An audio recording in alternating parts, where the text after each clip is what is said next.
বিসমিল্লাহির রহমানির রহিম।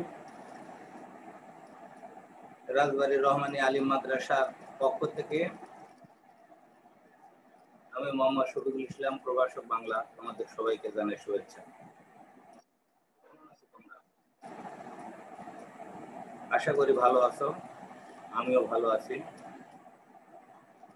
এই করোনাকালীন সময়ে লেখাপড়াকে বন্ধ না রেখে লেখাপড়াকে সচল করার জন্য মাননীয় প্রধানমন্ত্রীর নির্দেশানুসারে আমরা অনলাইন ক্লাসের মাধ্যমে তোমাদেরকে শিক্ষা দেওয়ার জন্য প্রস্তুতি নিয়েছি এবং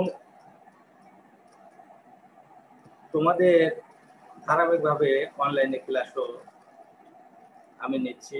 বাংলা দ্বিতীয় পত্র, তারই ধারাবাহিকতা আজকে তোমাদের সাথে আলোচনা করব শব্দ ও শব্দ প্রকরণ নিয়ে। শব্দ কি? আমরা জানি ভাব প্রকাশের মাধ্যম হচ্ছে ভাষা, ভাব প্রকাশের মাধ্যম হচ্ছে ভাষা, আর ভাষার অঙ্গ হলো বাক্য। আর বাক্য তৈরি হয় শব্দ দিয়ে। অতএব শব্দ আমাদেরকে বেশি বেশি করে জানতে হবে, তাহলেই আমরা সুন্দর সুন্দর ভাষা প্রয়োগ করতে পারবো, ভাষার মাধুর্যতা সৃষ্টি করতে পারবো, সৌন্দর্য বোধ তৈরি করতে পারবো। আমরা জানি যত বেশি সে ভাষা শক্তিশালী, যে ভাষার শব্দ সম্ভার শক্তিশালী। অতএব যে ভাষার শব্দ সম্ভার যত বেশি শক্তিশালী, সে ভাষা তত শক্তিশালী। আর এই শব্দ সম্ভারকেই বা শব্দের সমষ্টিকেই বলা হচ্ছে শব্দমালা বা শব্দ সম্ভার। এই শব্দ ভান্ডার বৃদ্ধি করার জন্য প্রত্যেক ভাষা বিদেশি ভাষা থেকে শব্দ গ্রহণ করে, অর্থাৎ নিজস্ব ভাষার শব্দ সম্ভার বৃদ্ধি করার জন্য তারা অন্যান্য ভাষা থেকে অন্যান্য ভাষার শব্দগুলোকে গ্রহণ করে নিজের ভাষার শব্দমালার মধ্যে নিয়ে আসে। আবার নতুন নতুন শব্দ তৈরি করার ক্ষমতাও ভাষার থাকে। আমরা ব্যাকরণে জানি যে আমরা একটা মূল শব্দ থেকে বিভিন্নভাবে ব্যাকরণিক নিয়মে আমরা নতুন নতুন শব্দ তৈরি করতে পারি। হতে পারে সেটা উপসর্গ যোগে, হতে পারে সেটা সন্ধি যোগে, হতে পারে সেটা সমাস যোগে, হতে পারে সেটা প্রত্যয় যোগে, হতে পারে সেটা বিভক্তি যোগে। এরকম ভাবে ব্যাকরণিক নিয়ম প্রয়োগ করে আমরা একটা শব্দ থেকে অনেক অনেক অনেক শব্দ তৈরি করতে পারি। আর এভাবেই ভাষার শব্দ ভান্ডার সমৃদ্ধি লাভ করে। বাংলা ভাষার গোড়াপত্তনের যুগেও স্বল্প সংখ্যক শব্দ দিয়ে যাত্রা শুরু করলেও কালের বিবর্তনে নানা ভাষার সান্নিধ্যে এসে বাংলা শব্দ ভান্ডার বহুল পরিমাণে বৃদ্ধি পেয়েছে।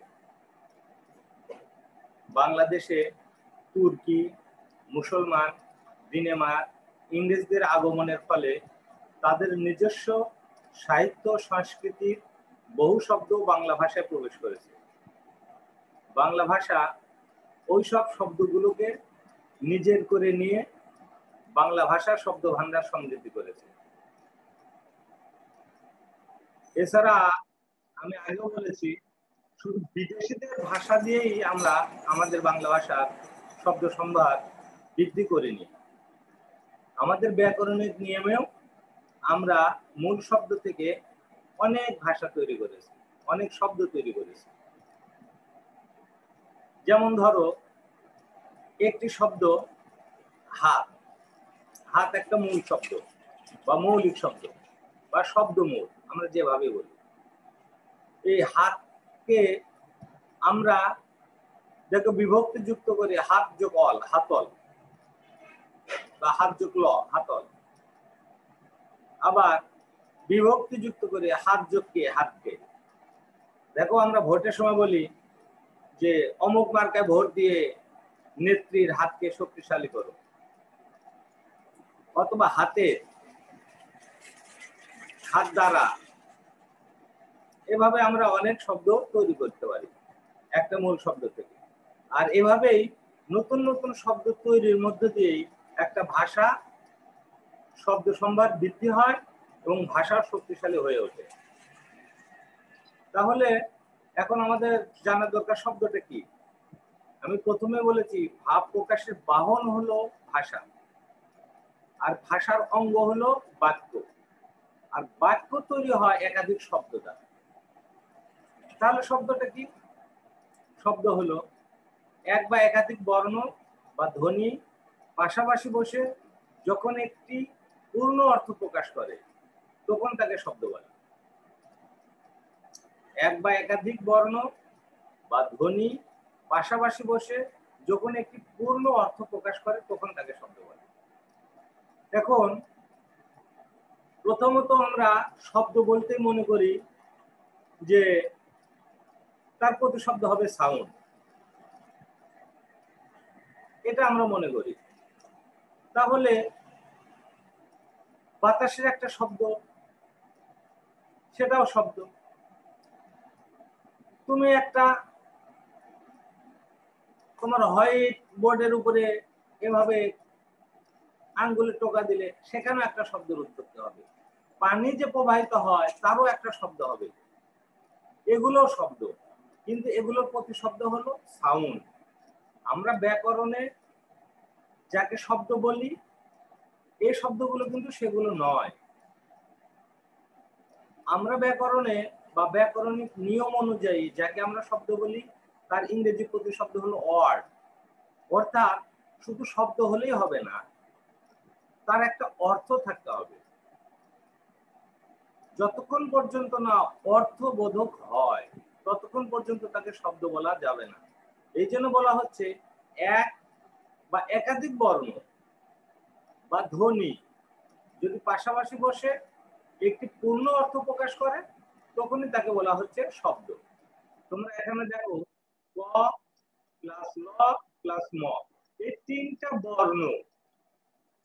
বর্ণ একত্রিত হয়ে একটা শব্দ তৈরি হয়েছে কলম। কলম শব্দের একটা অর্থ আছে, যা আমরা কলম বললেই এমনিতে বুঝি যার দ্বারা লেখা হয় বা যে জিনিসের মাধ্যমে বা যে জিনিস দ্বারা লেখা হয় এটাকেই কলম বলা হয়, এটাই লেখনী। তাহলে কলম শব্দের একটা অর্থ আছে। কিন্তু আমরা যদি এই বর্ণগুলো যদি একটু ওলট পালট করে দিই, দেখো ল ক ম, তাহলে কি হলো? লকম। এটা কিন্তু কোনো অর্থ হলো না, অর্থাৎ ওটা কোনো শব্দ নয়। অর্থাৎ শব্দ হতে গেলে একটি জিনিস আমাদেরকে বারবার মনে রাখতে হবে, শব্দ হতে গেলে তার অর্থ থাকতে হবে, অর্থবোধক হতে হবে।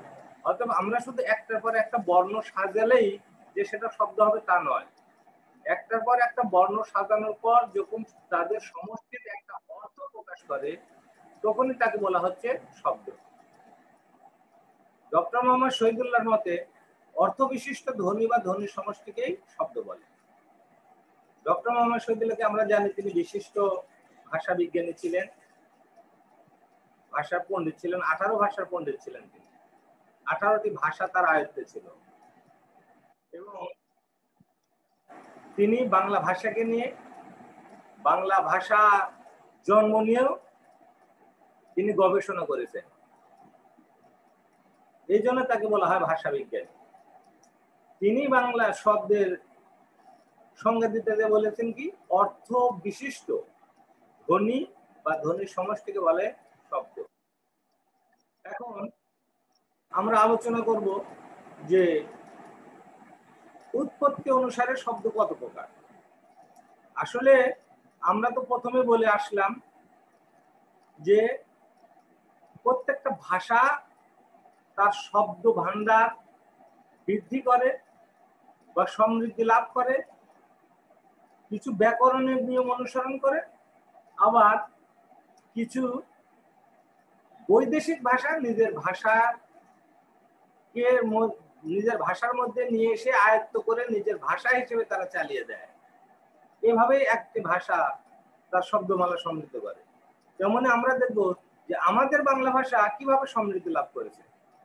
তাহলে উৎপত্তি অনুসারে আমরা শব্দকে ভাগ করি 5 ভাগে। প্রথমত দেখো তৎসম শব্দ। তৎসম শব্দটি বিশ্লেষণ করলে দাঁড়ায় তৎ অর্থ তার আর সম অর্থ সমান। অর্থাৎ তৎসম শব্দের অর্থ হলো তার সমান বা তাহার সমান। এখন তাহার বলতে কাকে বোঝায়? আসলে এখানে তাহার বলতে আমরা সংস্কৃতকে বুঝবো, মানে সংস্কৃতের সমান, এটাই হলো তৎসম। তাহলে তৎসম শব্দ কাকে বলা হয়?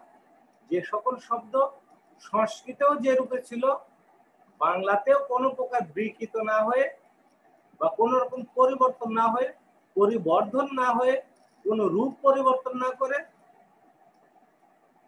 বাংলা শব্দমালায় এসেছে। অর্থাৎ সংস্কৃতেও ওই শব্দ যেরকম ছিল বাংলাতেও ঠিক ওই রকমই আছে, কোনো রকমের পরিবর্তন হয়নি। ওই সকল শব্দকে আমরা বলি তৎসম শব্দ। যেমন দেখো, হস্ত, চন্দ্র, গাত্র, এরকম আমরা আমাদের বাংলা ভাষা অনেক সংস্কৃত শব্দ আছে বা তৎসম শব্দ আছে। আমরা বলতে পারি পিতা, মাতা, ভ্রাতা, ভগ্নী, এগুলো সবই তৎসম শব্দ। এরপরে দেখো অর্ধ তৎসম। অর্ধ তৎসম শব্দ কাকে বলে? অর্ধ তৎসম, অর্ধ বলতে আমরা তো বুঝি অর্ধেক, তৎসম মানে তাহার সম, তার মানে সংস্কৃতের অর্ধেক, সংস্কৃতের সম। তার অর্থ কি? আধা সংস্কৃত। তাহলে কি, যেসব শব্দ লোকমুখে উচ্চারণে বিকার প্রাপ্ত হয়ে তাদের মূল রূপ বিশুদ্ধ রাখতে পারেনি, সেগুলোকে অর্ধ তৎসম বা ভগ্ন তৎসম শব্দ বলে। অর্থাৎ সংস্কৃত ভাষার যে সকল শব্দ আমরা লোকমুখে উচ্চারণ করতে যে সঠিক উচ্চারণ করতে পারিনি, না পেরে তার বিকৃত উচ্চারণ করেছি, তার মানে কি, তার ভুল উচ্চারণ করেছে। এই ভুল উচ্চারণ লোকে মুখে প্রকাশ হতে হতে হতে হতে যে রূপ লাভ করেছে ওটাকেই আমরা বলি অর্ধ তৎসম শব্দ। যেমন আমরা একটা বাংলা ভাষার শব্দ আছে নিমন্ত্রণ। এই নিমন্ত্রণ শব্দ এটা সংস্কৃত শব্দ বা তৎসম শব্দ। এই শব্দটাকে আমরা নিমন্ত্রণ উচ্চারণ করতে না পেরে আমাদের দেশের মানুষ সেটা বিকৃত ভাবে উচ্চারণ করতো, সেটা কি নেমন্তন্ন। এই নেমন্তন্ন নেমন্তন্ন বলতে বলতে নেমন্তন্ন একটা শব্দ আমাদের বাংলা ভাষায় শুরু হয়ে গেছে মানুষের মধ্যে। এই নেমন্তন্নই হলো অর্ধ তৎসম। আমরা ওই রকম আরো এরকম অর্ধ তৎসম শব্দ পাই। চন্দ্র আসলে ছিল চন্দ্র, মূল শব্দ ছিল চন্দ্র, এই চন্দ্র থেকে হলো চন্দ্র। আবার আর একটা শব্দ দেখো কৃষ্ণ, আমরা জানি এটা হিন্দুদের দেবতা। এই কৃষ্ণ শব্দটি রূপান্তর হতে যে মানে বিকৃত উচ্চারণ হতে যে তাকে আমরা বলি কেষ্ট। এই কেষ্ট নিয়ে দেখবা যে রবীন্দ্রনাথের একটা কবিতাও আছে যে যা কিছু হারায় গিন্নি বলেন কেষ্ট বেটাইছ। এই কেষ্ট আসলে কৃষ্ণ শব্দ থেকে এসেছে।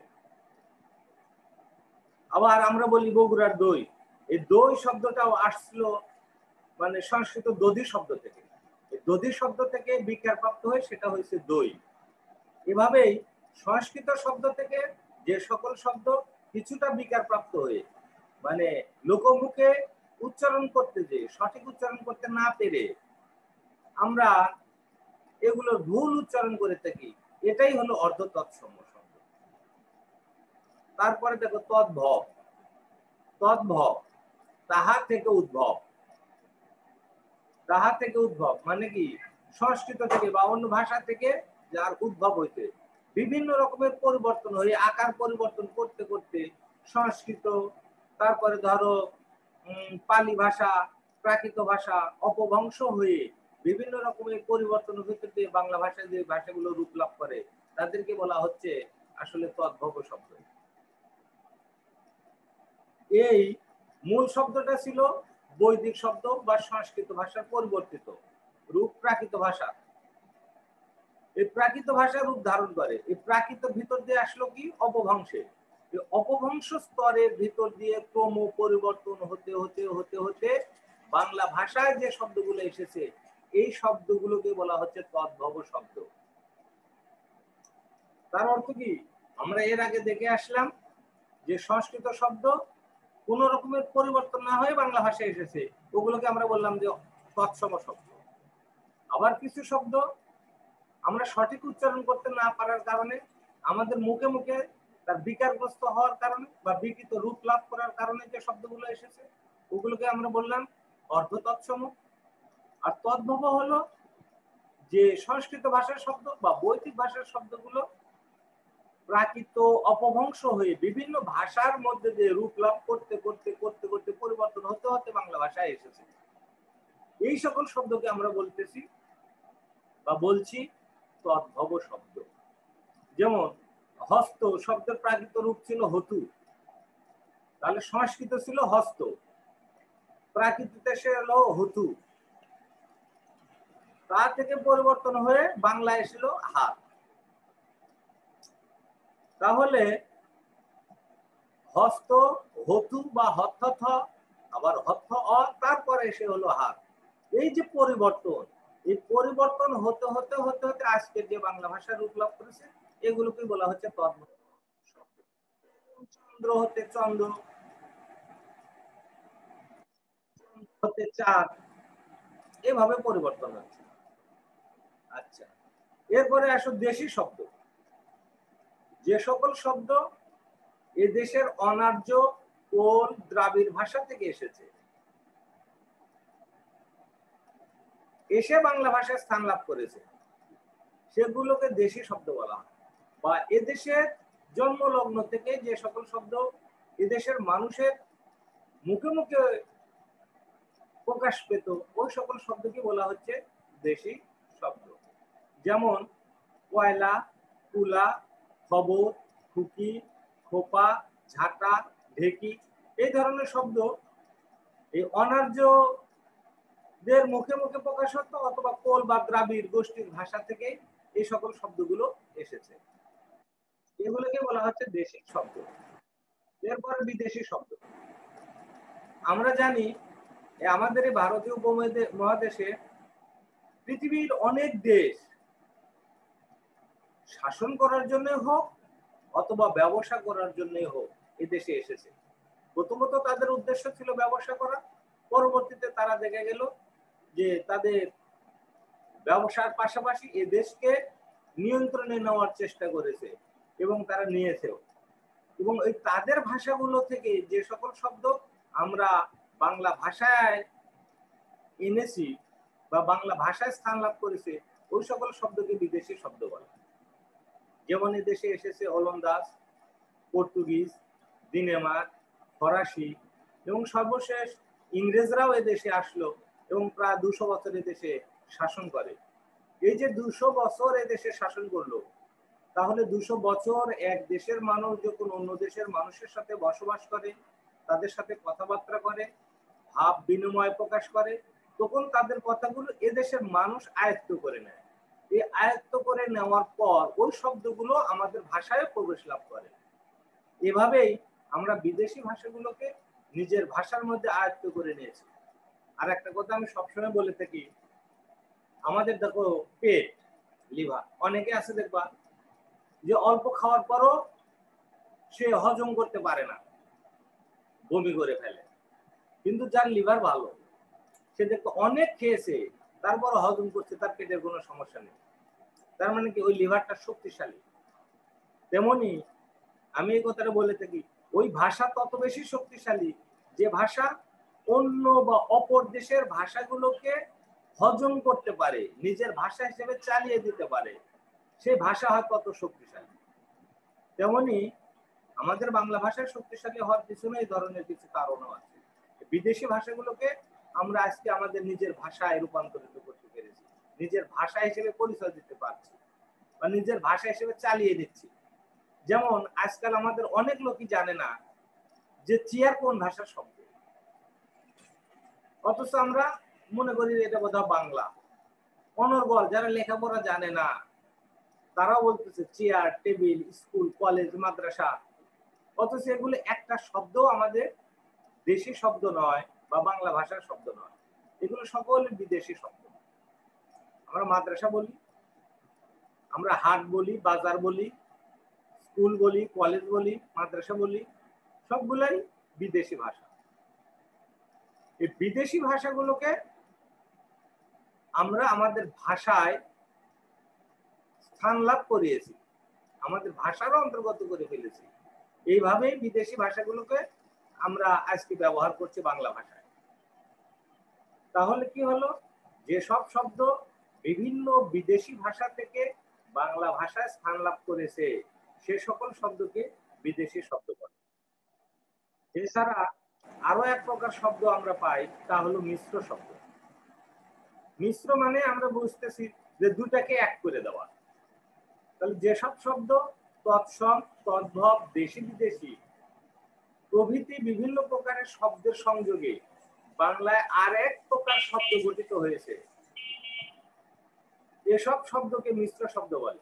অর্থাৎ আরবি ভাষার একটা শব্দ, ইংরেজি ভাষার একটা শব্দ, এই দুইটা শব্দকে মিলে আমরা একটা শব্দে পরিণত করেছি। এই সকল শব্দকে বলা হচ্ছে মিশ্র শব্দ। যেমন দেখো, মাস্টার, মহাশয়। মাস্টার হলো ইংরেজি ভাষার শব্দ, আর মহাশয় হলো তৎসম ভাষার শব্দ। এই দুই ভাষার দুই শব্দ মিলে আমরা একটা শব্দ করেছি, মাস্টার মহাশয়। কিভাবে হয়েছে দেখো, আমরা যদি সমাসের দিকে যাই, যিনি মাস্টার তিনিই মহাশয়, মাস্টার মহাশয়। এভাবে আমরা দেখো, হাট বাজার, হাট হলো বাংলা ভাষার শব্দ, বাজার হলো ফার্সি ভাষার শব্দ। ডাক্তারখানা, ডাক্তার ইংরেজি ভাষার শব্দ, খানা ফার্সি ভাষার শব্দ। এইভাবে দুই ভাষার শব্দ মিলে যখন আমরা দুটা শব্দকে একটা শব্দে রূপান্তর করেছি, এই সকল শব্দকে বলা হচ্ছে মিশ্র শব্দ। তো আজকে আমরা শব্দ কাকে বলে এবং উৎপত্তি অনুসারে শব্দ যে প্রকারভেদ, এগুলো বিষয় নিয়ে আলোচনা করলাম। সামনের ক্লাসে আমরা শব্দের গঠন, বিশেষ করে গঠন অনুসারে শব্দ কয় প্রকার আর অর্থানুসারে শব্দ কয় প্রকার, এগুলো নিয়ে আলোচনা করবো ইনশাআল্লাহ। তোমরা সবাই ভালো থাকো। আল্লাহ হাফেজ।